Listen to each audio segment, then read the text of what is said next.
তুলকালাম পরিস্থিতি, শুভেন্দু অধিকারীকে টানতে টানতে প্রিজন ভ্যানে তোলা হয়েছে। আমরা সরাসরি সেই ছবি। আমি আগামী দিনে মামলা করতে যাচ্ছি। 14 বছরের পরে বলছি জবা করা যাবে, হত্যা করা যাবে। শুভেন্দু বাবু, তুমি আমাকে বীজ দাও, আমরা সব খেয়ে ওই গরু বাছুরকে খাওয়াবো, আমরাও খাবো।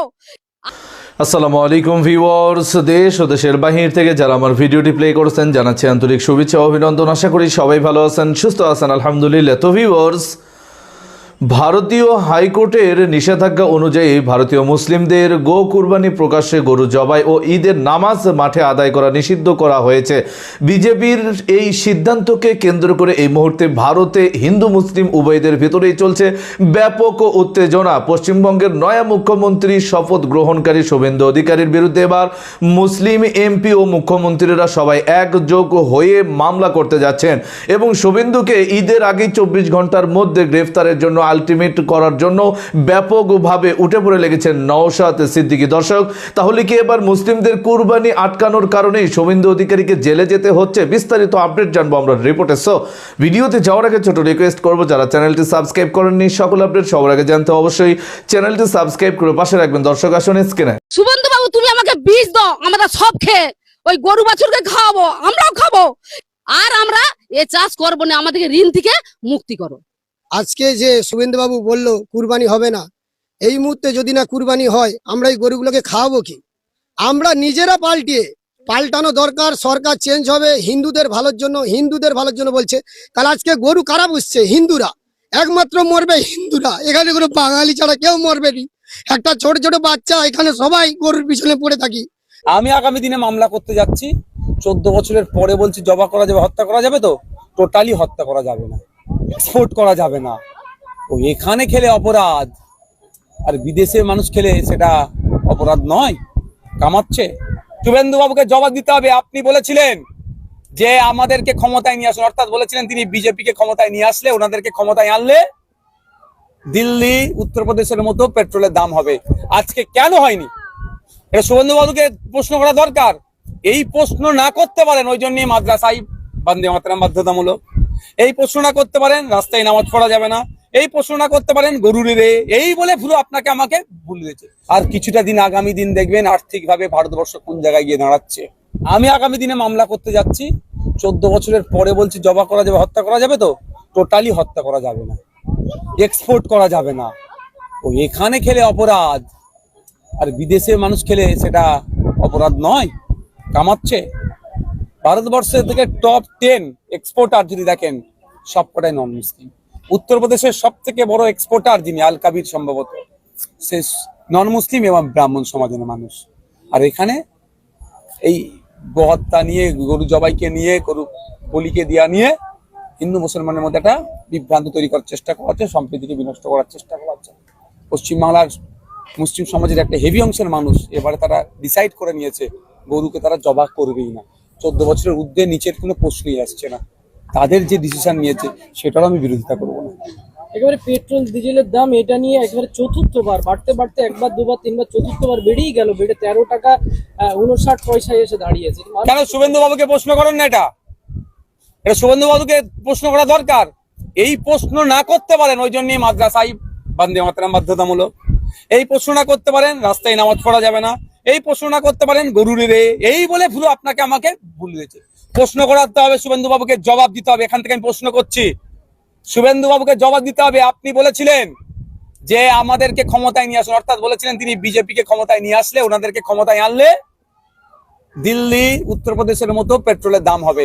আজকে কেন হয়নি? এই প্রশ্নগুলো করতে হবে। আমি প্রশ্ন করছি, অন্যদেরও বলবো প্রশ্ন করুন শুভেন্দু বাবুকে। কেউ প্রশ্নের ঊর্ধ্বে নয়। দেশের আইন বিচার আদালত আছে, যেমন দেশের গণতন্ত্র আছে, সংবিধান আছে। হ্যাঁ, কুরবানি কারো দয়ায়, কারো নির্দেশে বন্ধ হবে না, কারো দয়ায় পরিবর্তিত হবে না। কুরবানি যুগ যুগ ধরে আছে, যুগ যুগ ধরে হবে। কোনো সরকার যদি গরু কুরবানি নিষেধাজ্ঞা করে, ওই 1950 সালের একটা আইনকে সামনে এনে বন্ধ করবে, এটা কোনো কথা না। সবার আগে ভারতবর্ষের সরকার, বিজেপি সরকার, যে গরু মোষের মাংস বিদেশে রপ্তানি করছে। 10টা দেশে, আর্জেন্টিনা, ব্রাজিল, অস্ট্রেলিয়া, এমন 10টা দেশে হাজার হাজার কোটি টাকার মাংস কেটে জবাই করে প্যাকেট করে বিদেশে আমদানি করে। আগে সেটা বন্ধ করুক, তারপরে মুসলমানদেরকে যদি বলে গরু খাওয়া চলবে না, খাবে না, অসুবিধা কি আছে? ভারতবর্ষে বাস করতে গিয়ে গরু যদি না খেতে দেয়, খাবে না, অসুবিধা কি আছে? আমি তো খাই না, আমার চলে না, তো অনেকেই খায় না, চলে। তেমনি অমুসলিমরা খায় না, আবার আমরাও দেখেছি কত অমুসলিমকে লুকিয়ে চুরি গিয়ে হোটেলে গিয়ে খেয়ে, দিল্লিতেই দেখেছি কতজনকে যে সে খেয়ে চলে যেতে। তো সেসব নিয়ে আমাদের কিছু বলার নাই। আমরা শুভেন্দু বাবুকে নিয়ে এসেছি, আমরা চাইছি যে আমাদের বদল হোক, কিন্তু আমাদের পেটে যে লাথি মারবে আমরা কোনোদিন বুঝবো না। আমাদেরকে তো আমাদের হিন্দু জাতিকেই মেরে দিচ্ছে। আমরাই গরু পুষছি, মুসলিম জাতি কটা গরু পুষে। আমরা চাইছি এবারের মতন আমাদেরকে সুযোগ দিবা হোক। স্বেচ্ছা মৃত্যু ছাড়া, আবেদন ছাড়া আমাদের আর কোনো পথ নেই। সরকারের কাছে একটাই আবেদন করবো, এই গরুগুলো যদি আমাদেরকে না বের করাতে দেন, তাহলে একটাই আমাদের কাছে আর্জি থাকবে সরকারের কাছে, যে আমাদের কাছে আপনাদের কাছে দরখাস্ত করার জন্য যে আমরা স্বেচ্ছা মৃত্যু ছাড়া আমাদের পাড়ার কোণে, আমাদের এই পল্লীর কোনো আর বাঁচার রাস্তা নেই। আমাদেরকে ফাঁসি দিলেও আমাদেরকে সরকার অন্তত টাইম দেয়, যে কোনো জজ যদি ফাঁসি লেখে তাকেও টাইম দেওয়া হয়, 3 মাস হোক 6 মাস হোক, তাদেরকে টাইম দেওয়া হয়, তাদেরকে বাঁচার জন্য পথ দেখানো হয়। এবার সরকারের কাছে আবেদন, আপনাদের কাছে আপনারা বলে দেন যে আমাদের কাছে স্বেচ্ছা মৃত্যুর জন্য আবেদন করো। দর্শক, স্ক্রিনে আমরা সে সম্পর্কে বিস্তারিত জানলাম। এই বিষয়ে আপনাদের মতামত কমেন্টে জানাবেন। কেউ ভিডিওটি স্কিপ করবেন না। ভারতের এই মুহূর্তে অনেক গো ব্যবসায়ী ও মুসলিমেরা একেবারেই গরু বয়কট করার পর থেকে কিন্তু মুসলিমদের হাতে পায়ে ধরা শুরু করেছে বিভিন্ন হাটে বাজারেও হিন্দুরা।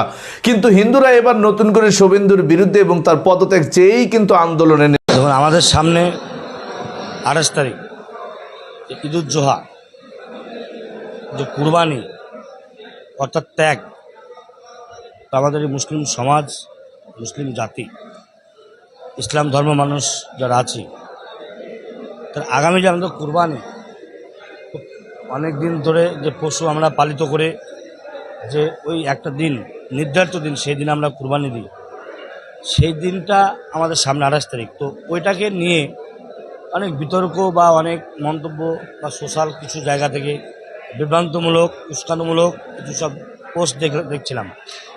তো কেউ সেই দিক থেকে কেউ কোনোরকমভাবে সেই পোস্ট দেখে আপনারা উত্তেজিত হবেন না, কেউ কিছু ভাববেন না। প্রতি বছর যে কোরবানি হয় অনুরূপ সেইভাবেই হবে। এবার নতুন সরকার এসেছে, সেখানে যে একটা আইন ছিল 1950-এর, সেই আইনটাকে বলবৎ করার চেষ্টা করছে। তো আমরা যেহেতু সাংবাদিক যে বিষয়টা সেটা মেনে চলি, আমরা সাংবাদিককে গুরুত্ব দিয়ে, সম্মান দিয়ে, যে আমাদের যে পশু কুরবানি আগামী দিন যেটা আছে, সেটা আমরা যাতে অন্য কোনো ইসলাম ধর্ম বাদে যারা আছেন, অন্য জাতি যারা হিন্দু ধর্ম বলেন যারা আছে, এক কথায় কেউ কোনো মানুষ যেন আমাদের এই পশু বা আমাদের এই কুরবানি যেটা আগামী দিন আছে, এটাকে কেন্দ্র কেউ আঘাত না পায়, অন্য কোনো জাতির আঘাত না পায়, সেটা আমি মনে করি আমাদের একজন শান্তি, ইসলাম ধর্মের অর্থ হচ্ছে শান্তি। সেই শান্তির জায়গা থেকে দাঁড়িয়ে আমি বলবো প্রত্যেক নওয়াদাবাসীকে, নওয়াদা বিধানসভাবাসীকে, সেই শান্তি যাতে বজায় থাকে, অন্য কোনো ধর্ম মানুষ যাতে আঘাত না পায়, তার জন্য কুরবানিটা আমাদের যেভাবে দেওয়ার দরকার আছে, একটু আড়ালে গিয়ে আমরা সেইভাবে আমাদের যে কুরবানির ত্যাগ সেটা আমরা পালন করব। এটাই আমার নওয়াদাবাসী, নওয়াদা বিধানসভার প্রত্যেক মানুষকে আমার পক্ষ থেকে, আমি নওয়াদা উন্নয়ন পার্টির ব্লক সভাপতি হিসাবে আমি বার্তা দিতে চাইছি।